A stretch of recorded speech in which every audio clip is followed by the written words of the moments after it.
Bom dia, pessoal! Na aula de hoje, nós ainda estamos no grupo 6, Movimentos, no capítulo 11, Criatividade em Poucas Palavras. E hoje nós vamos trabalhar a produção de mini-conto. O módulo é o 99 e a teoria se encontra na página 315. Na era digital, em que as pessoas estão expostas a uma grande quantidade de informações, textos curtos têm se tornado muito populares, pois são lidos rapidamente. Há redes sociais, por exemplo, que limitam o número de caracteres para as postagens dos seus usuários. Assim, saber escrever de forma concisa é fundamental em uma sociedade que tem pouco tempo para absorver muito conteúdo. Embora sejam gêneros de origem anterior ao século XXI, tanto o haikai quanto o mini-conto parecem ser formas de escrita adequadas à época contemporânea, em virtude da sua brevidade.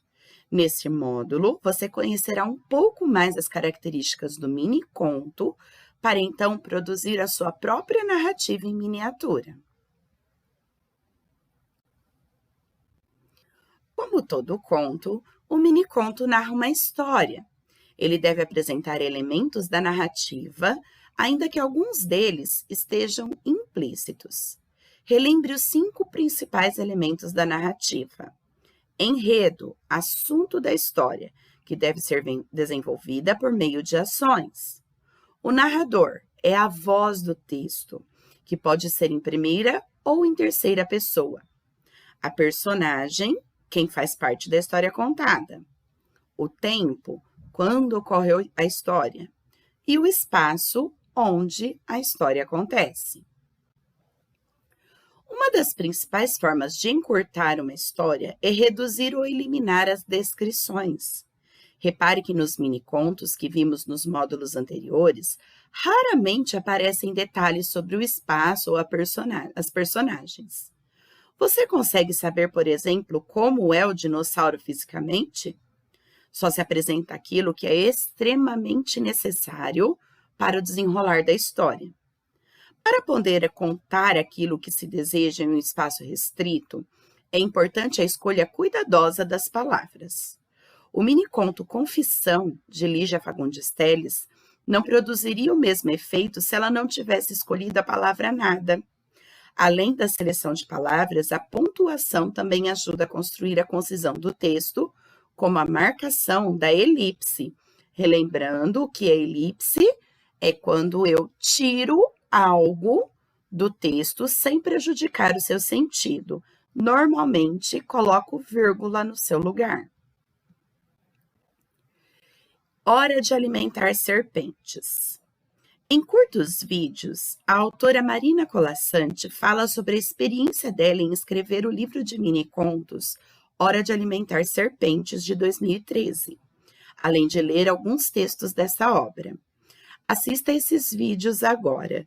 Vocês vão assistir, são textos bem curtos, vídeos bem curtos, mas que foram todos colocados juntos.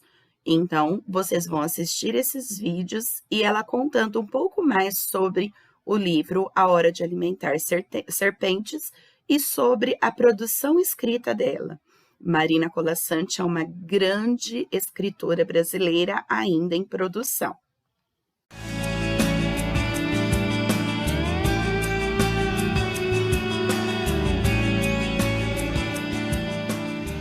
É um livro de mini-contos, há muitos anos eu não estou trabalhando com isso, porque ficou um pouco uma epidemia nacional o mini-conto, e poucas coisas são mais chatas do que mini-conto medíocre, né?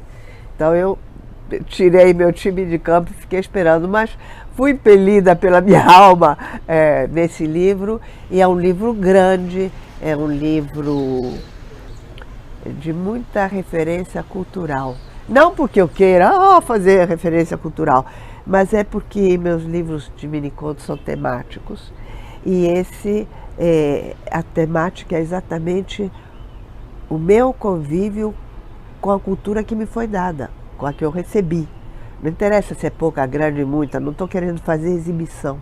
Eu estava querendo dialogar com ela e ver como ela me construiu.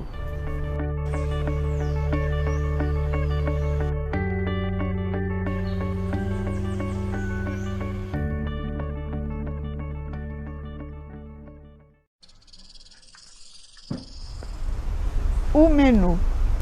Satã sentou-se à mesa. Comeu saladinha de rúcula, mozzarella de búfala, tomatinho cereja. Cuidava do colesterol. De sobremesa, concedeu-se uma alma.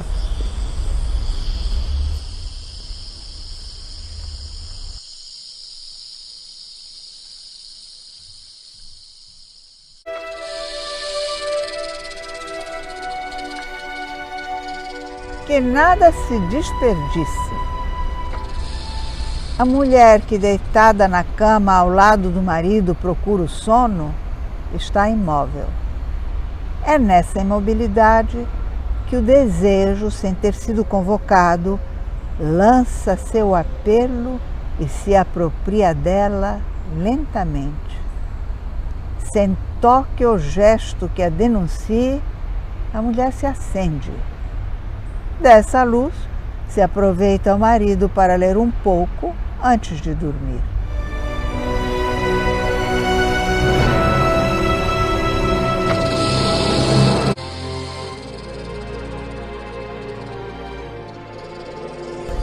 Dia chegaria.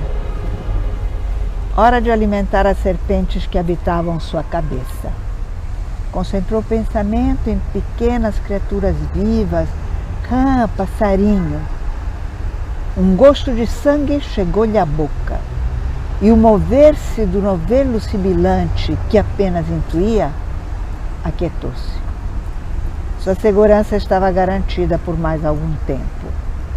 Dia chegaria, entretanto, em que suas inquilinas haveriam de pôr ovos.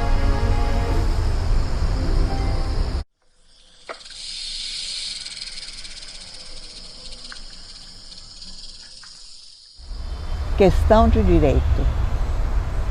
Depois de muitos dias de silêncio, o contrabaixista foi encontrado morto, estrangulado com uma corda do seu próprio instrumento. Tocava muito mal, disseram os vizinhos, maltratava as partituras. Intimadas a depor, as notas se apresentaram em conjunto. Seu advogado alegou legítima defesa.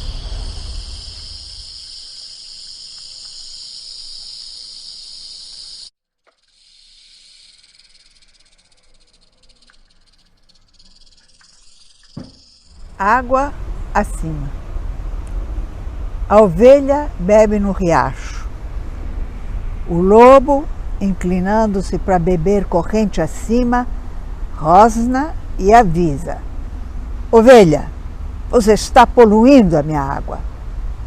Não mente, pois a proximidade da ovelha muda a qualidade da água, e quando o lobo abaixa o focinho e libera a língua, o gosto que lhe vem à boca é de sangue.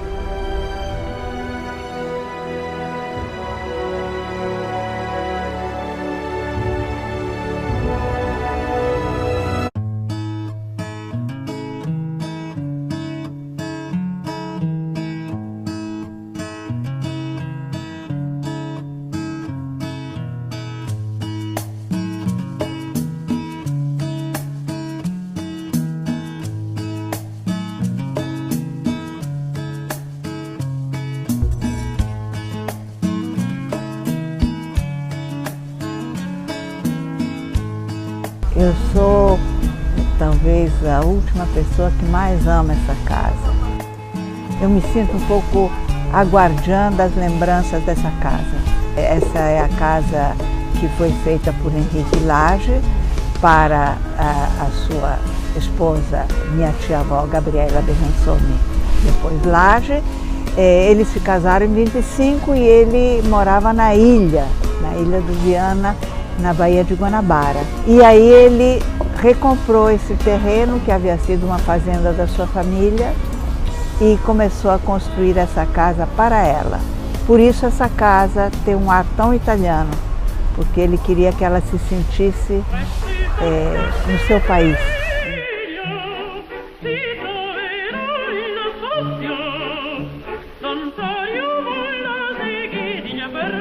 Essa é uma casa de canto lírico, é uma casa de música. De noite, no silêncio, há por trás do silêncio uma cantoria incrível nessa casa. Porque, não só porque ela cantava, mas porque ela decidiu fundar uma ópera brasileira e deu aula para muitos cantores brasileiros, para todos os cantores com que ela formou uma trupe lírica disposta a viajar pelo Brasil. Mas o projeto foi interrompido com a Segunda Guerra e, sobretudo, com a morte de meu tio Henrique.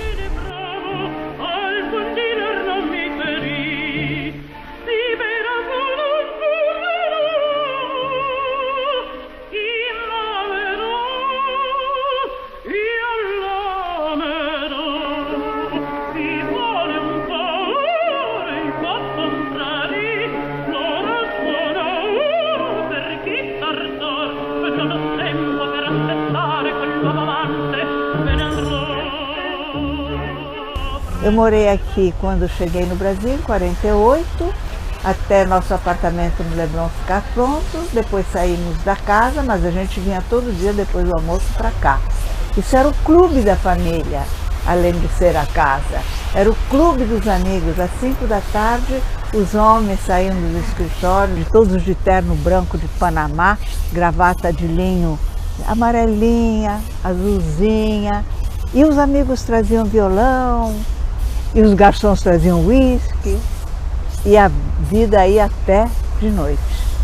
Depois as coisas mudaram, uma parte da família saiu da casa, minha mãe morreu e finalmente tia Gabriela voltou para a Itália. E eu ainda fiquei morando aqui com meu irmão Arduino, ator de cinema. Ficamos morando aqui há alguns anos. Meu pai vinha de vez em quando, tinha uma fazenda em Angra dos Reis. E nós ficamos aqui nessa casa vazia, cheia de fantasmas, todos os fantasmas da nossa família. E aos 19 anos saímos daqui e a casa foi vendida e seguiu outro rumo. Eu tinha 10 anos quando cheguei aqui. E devo dizer que a enormidade da casa não me surpreendeu.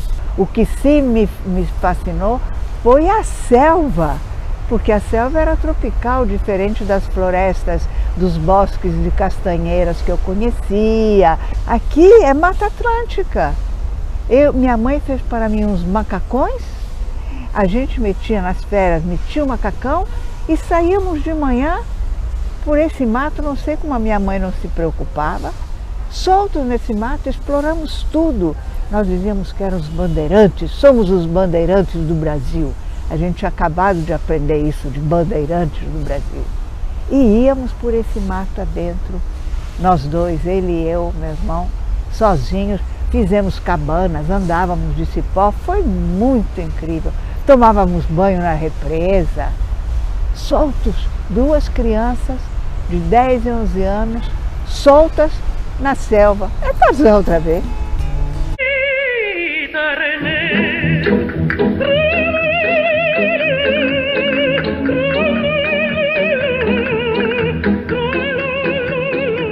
Foi aqui nessa casa que eu descobri Drummond.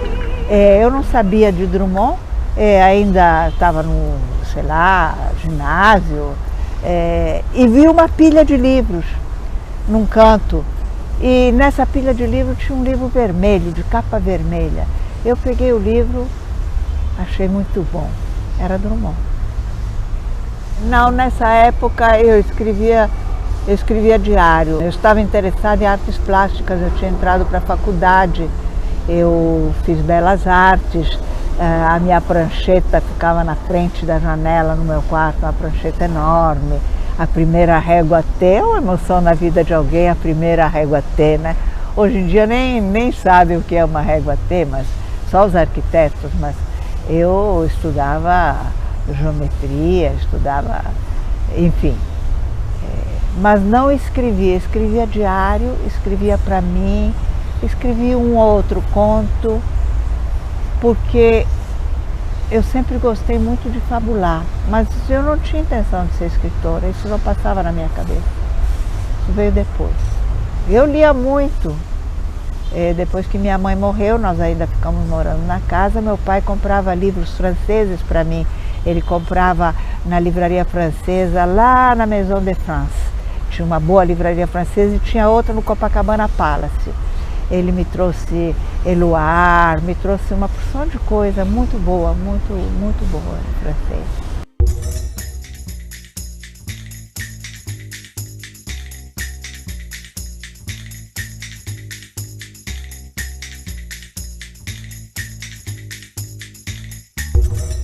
Começa que eu não sabia que eu era bonita, o que me facilitou muito as coisas, porque bonita era meu irmão. Arduino era de uma beleza tão estonteante, tão lendária até hoje se fala da beleza do Arduino, que a beleza ficou para ele. Eu me centrei na cabeça, eu queria ser uma pessoa cabeça, eu não estava... não me considerava bonita, não era esse o meu foco. E eu fui para o jornal, e no jornal foi uma maravilha, porque no jornal eu fiquei 11 anos e eu aprendi a profissão fazendo. Logo perceberam que eu tinha bom texto, isso foi muito bom para mim, porque eu não saberia que eu tinha bom texto de outra maneira. Eu saí imediatamente da reportagem para a redação, e na redação eu era copy, fui chefe de copydesk. Copydesk é uma coisa que não se usa mais, mas que se usava naquele momento. E me puseram para substituir Carlinhos de Oliveira, que era o cronista. E aí eu botei o primeiro pé na literatura, porque sendo cronista era o lugar mais desejável do jornalismo brasileiro, era ser cronista do JB, o editorialista, mas o editorialista sofre, o cronista é puro prazer. Eu fui cronista no JB e descobri que eu sabia escrever. Eu me lembro que eu ficava irritada quando me diziam: Marina, você escreve muito bem. Eu pensava, escrever bem, muita gente pode. Eu quero que me digam: Marina, você pensa muito bem. Porque é o pensamento que dá peso à escrita. Eu não queria ser uma beletrista. Nunca me interessou ser uma beletrista. Eu queria o pensamento dando sustentação a uma boa escrita.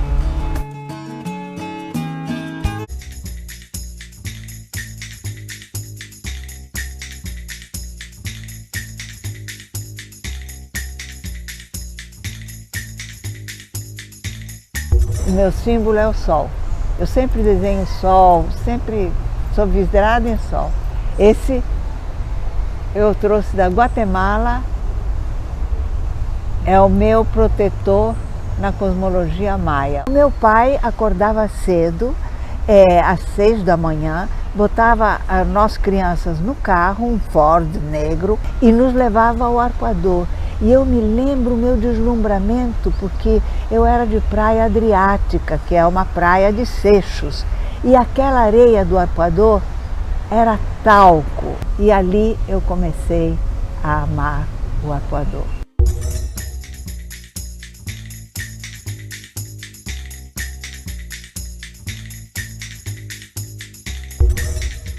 Nós começamos a querer usar 2 peças, nós as meninas. Mas não havia 2 peças para comprar, então nós fazíamos nossas 2 peças. Eu fazia os meus, a Ira, a mãe dela fazia, depois ela também fazia. Os 2 peças na cintura, já era considerado um grande escândalo. Depois baixamos um pouco a cintura. Quando apareceu o umbigo, meu irmão disse que não iria à praia comigo, que eu parecia uma vagabunda, não posso ir à praia. Aí meu pai, o quê? Tua mãe sempre usou biquíni na Itália, não se chamava biquíni, eu acho. Não sei como se chamava, mas minha mãe usava. Todos usavam na Itália. Pode usar à vontade e tal. E aí nós fomos descendo e criamos o biquíni. Nós fomos as precursoras do biquíni. Eu tinha um de lacinho do lado que deixava uma parte do flanco aparecendo, com laços passados. Tive outro que era como uma tanga de neném amarrado na frente, que eu copiei de um da minha mãe, italiano.